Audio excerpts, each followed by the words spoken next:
On Christmas Day, the air in the Seattle suburbs was biting, a cold that seeped into the marrow of your bones. I stood on the porch of the house I had helped my son Julian buy, the very place where I had spent my weekends painting walls and fixing plumbing. But that morning, the warmth of the hearth was denied to me. Julian looked at me with a coldness that rivaled the winter wind, his hand firmly on the brass handle of the front door. "You're no longer part of this family, Dad," he said, his voice flat and devoid of the boyish warmth I had cherished for 35 years. "It's time for you to go. We have a certain image to maintain today.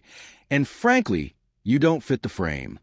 Behind him, his wife Elena stood in the foyer, draped in a silk robe that likely cost more than my first truck. She didn't look away. Instead, she let out a soft, melodic laugh that felt like a serrated blade against my skin. I didn't argue. I didn't beg. I simply searched my son's eyes for a flicker of the boy who used to follow me around the shipyard. But that boy was dead, buried under layers of greed and social climbing. I turned, walked to my old truck, and sat in the cab until the heater finally kicked in. I made one phone call. 5 minutes later, the luxury sedans and town cars parked along the curb began to come to life. I watched as the guests, Julian's important friends and business associates, streamed out of the house in a confused but hurried exodus. They left the expensive catering, the vintage wine, and the decorated halls behind, leaving Julia and Elena standing in a sudden, deafening silence. It was a betrayal that demanded justice, and I provided it by dismantling the very pedestal they had built for themselves. But to understand how we got to that cold morning, you have to understand where we started. I spent 40 years as a master shipwright at the Seattle docks. My life was measured in steel plates, welding arcs, and the smell of salt and grease. I wasn't a rich man, but I was a solid one. When Julian's mother passed away, I doubled my shifts. I worked 12-hour days in the belly of massive cargo ships, breathing in the dust of the shipyard so Julian could attend the best schools. I wanted him to have soft hands and a sharp mind. I wanted him to be a man who commanded a room, not a man who crawled to the bilge of a tanker. For years, he seemed grateful. He was the first in our family to graduate from an Ivy League university. I remember standing at his graduation, my own hands calloused and stained with stubborn grease that no soap could ever fully remove. I felt like a titan that day, watching him walk across the stage. I thought I had succeeded. But the rot started when he met Elena and, more importantly, when he was introduced to her father, Arthur Sterling. Arthur was everything I wasn't. He was a shipping tycoon, a man who owned the very vessels I spent my life repairing. He lived in a world of boardrooms, private jets, and estates in the Highlands. When Julian started working for Arthur's firm, the transition began. The humble son I knew started to vanish. He traded his rugged honesty for a practiced sneer. He started looking at my modest home, the home where we had celebrated every birthday and survived every storm, as if it were a shack. The breaking point happened a few weeks before that final Christmas. I was at Julian's house, trying to help him fix a leaky faucet in his gourmet kitchen. I was under the sink, my back aching, when Julian walked in with a group of his new executive friends. He didn't introduce me as his father. He didn't even acknowledge me. When one of his friends asked who the repairman was, Julian just shrugged. "Just some old-timer from the docks," he'd said. Later that evening, once his friends had left, the mask fully slipped.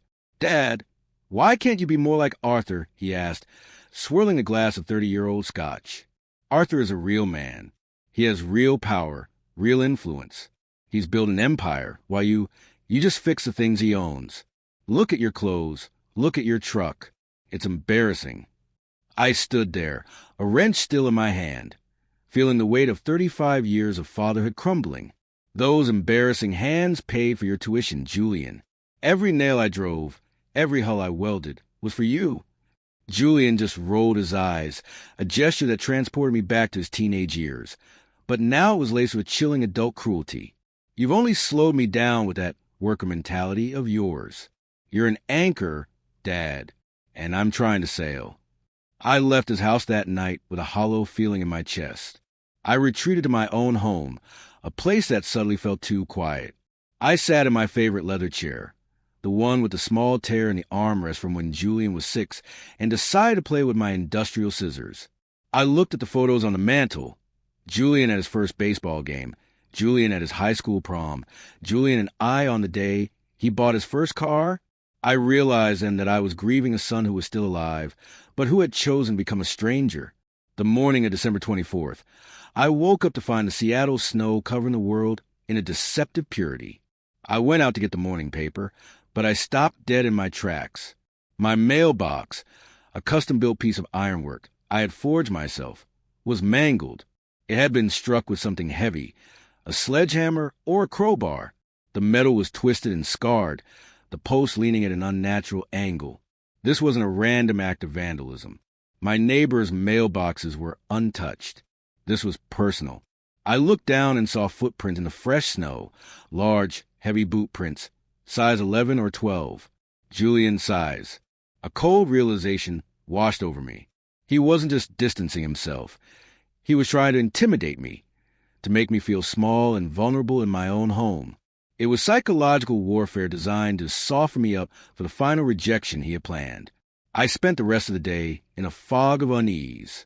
I tried to focus on my usual routine, brewing coffee, checking the weather, reading the news, but my mind kept drifting back to the twisted metal of my mailbox. Around noon, the phone rang. I stared at it for a long time before answering. "Dad, it's me." Julian's voice was different. Artificially sweet, layered with a false warmth that made my skin crawl. "Look, I've been thinking about what I said. I was stressed, and I took it out on you. I'm so sorry. Truly." I didn't say anything for a moment.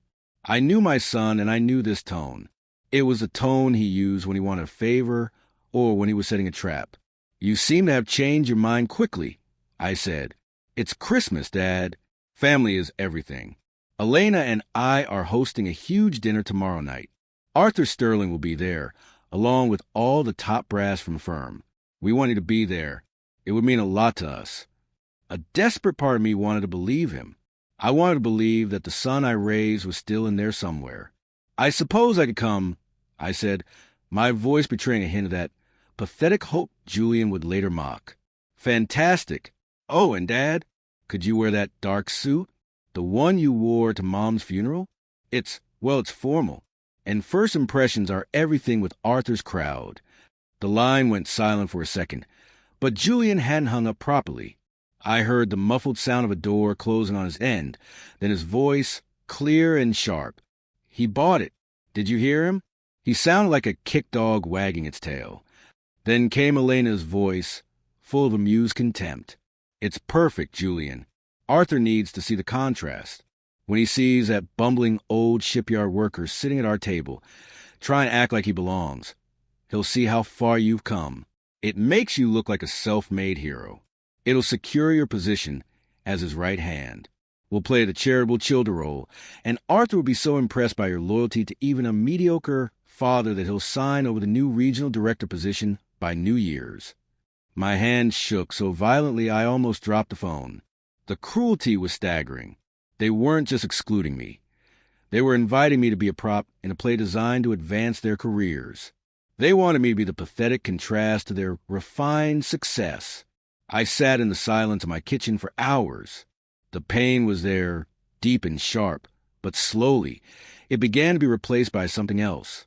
A cold, hard clarity. I was a shipwright. I knew how to identify a structural failure. I knew when a hull was too rotten to be patched and had to be scrapped. My son's character was a shipwreck, and it was time for the salvage operation to begin. I went to my desk and found the business card Arthur Sterling had given me a year ago at Julian's wedding. Unlike Julian and Elena, Arthur had always spoken to me with a quiet, observant respect. He was a man who had started with nothing, a man who respected the grind. I dialed his private number. Arthur Sterling. The voice on the other end said, strong, measured, and no nonsense. "Arthur, this is Thomas, Julian's father. I hope I'm not interrupting." "Thomas, not at all. What can I do for you?" I told him everything. I told him about the insults, the mangled mailbox, and the conversation I had just overheard. I didn't embellish, and I didn't plead for sympathy. I laid out the facts like a blueprint. I told him their plan to use both of us as pawns in their game of social climbing. There was a long silence on the other end of the line. I could hear Arthur's steady breathing. "Thomas," he finally said, his voice cold and dangerous, "I built my company on the backs of men like you. I despise two things in this world: a faulty engine and a dishonest man. My daughter and your son seem to be suffering from both." "I have a plan, Arthur," I said, "but I need your help to execute it." "Tell me," Arthur replied. The next evening, Christmas Day, the Highlands was a spectacle of wealth. Millions of lights twinkled from the trees, and the air was thick with the scent of wood smoke and expensive perfume. I pulled my old truck into Julian's circular driveway, parking it deliberately between a silver Bentley and a sleek Italian sports car. I smoothed my suit, the one I had worn to bury my wife, and walked to the door. Julian opened it before I could even ring the bell. He was wearing a tuxedo that probably cost more than my first 3 years of salary.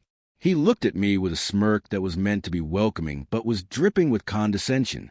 "Dad, you made it. Come in, come in. Everyone is just about to sit down." He led me into the dining room, where the table was set for 20.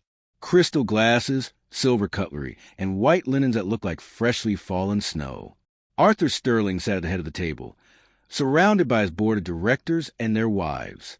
Elena was flitting about, playing the perfect hostess, her eyes sparkling with the anticipation of my humiliation. Julian stood behind his chair and raised his glass. "Everyone, if I could have your attention, I'd like to introduce my father, Thomas. He spent his life working at the shipyard. A simple man with, well, simple tastes. We thought it was important to have him here today, to show him what a life of real achievement looks like." The room went quiet. I could see the guests looking at me, some with pity, some with a faint, amused curiosity. Elena let out a tiny, practiced giggle. "Thank you, Julian," I said, my voice steady and clear, cutting through the silence of the room. I looked at Arthur Sterling, who gave me a microscopic nod. "But before we eat, I think there's someone else who should speak." Julian frowned, confusion flickering in his eyes. "What are you talking about, Dad? Just sit down and—" Arthur Sterling stood up. The authority in his movement was absolute. Every eye in the room turned to him. "Julian," Arthur said, his voice like grinding stones, "your father is right. I do have something to say. On this Christmas, I want to talk about legacy. I've spent 40 years building Sterling Maritime. I always thought my legacy would be the ships, the docks, and the bank accounts." He looked at Elena, then at Julian. "But I've realized that a man's true legacy is his character. And character is something you cannot buy, no matter how much of my money you spend." Julian's face began to pale. "Arthur, what—" "I learned something today, Julian," Arthur continued. "I learned that you and my daughter have spent the last year treating your father like a second-class citizen. I learned about the mailbox, the insults, and the plan you have for tonight. You wanted to use Thomas as a prop to show me how successful you become. You wanted to use his worker mentality as a punchline."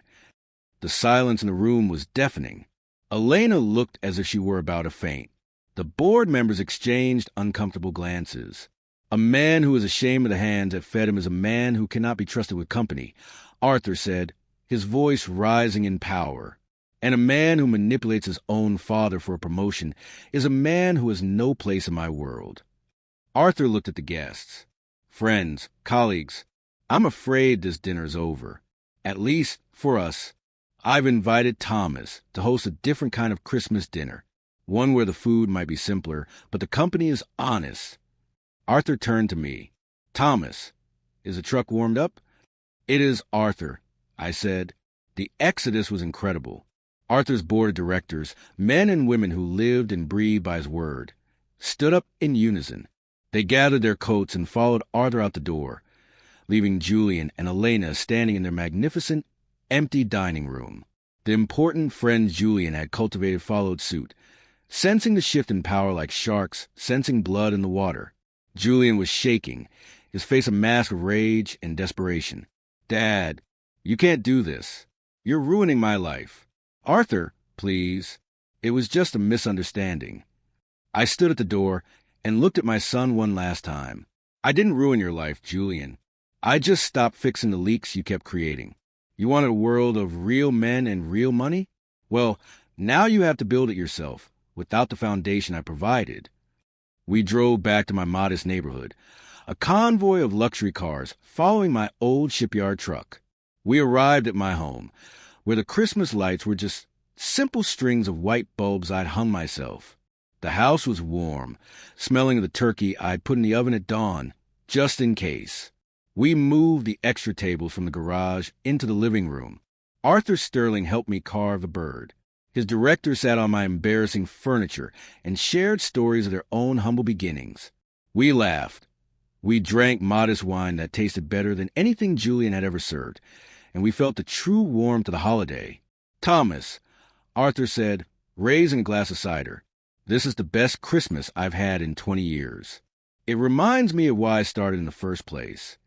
"To honest work," I said. "To honest work," the room echoed. The next morning, the consequences of Julian's choices began to settle like ash. Arthur Sterling was a man of his word.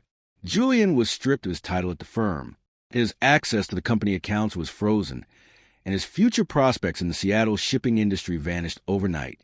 Elena found herself facing a rewrite of her father's will, a will that now favored maritime charities over a daughter who had forgotten the value of a human soul. Julian came to my house a week later. He didn't come with a smirk or a tuxedo. He came in a cheap jacket, his face lined with the stress of a man who suddenly had to worry about a mortgage he couldn't afford. "Dad," he said, standing on the porch where I had just repaired the mailbox. I don't know what to do." I looked at him, and for a fleeting second, I saw the boy I used to take fishing. But I also saw the man who had called me an anchor. "You do what I did, Julian," I said, handing him a set of work gloves. "You start from the bottom. You learn the value of a day's work. You learn that a man's worth isn't in his watch, but in the integrity of his word. When you've learned that, truly learned it, then maybe we can talk about being a family again." I went back inside and closed the door. It wasn't an act of cruelty. It was the final lesson I had to teach him. Some things have to be broken before they can be built back stronger. As the snow continued to fall over Seattle, I sat in my chair and listened to the quiet. My son was gone, but for the first time in years, I felt like I had my dignity back. I was Thomas, the shipwright. I had built ships that crossed oceans, and I had built a life that could withstand any storm. The betrayal was deep, but the justice was absolute. I had turned their world upside down, not out of spite, but to remind them and myself that the things we build with our hands are only as good as the heart that guides them. If you enjoyed the story of resilience and hard-won justice, please like this video and subscribe to the channel. Your support helps us bring more stories of real people and real values to life. Don't forget to share your thoughts in the comments. What would you have done in Thomas's shoes? Until next time, remember that true wealth is found in the character we forge, not the things we possess. Thank you for watching.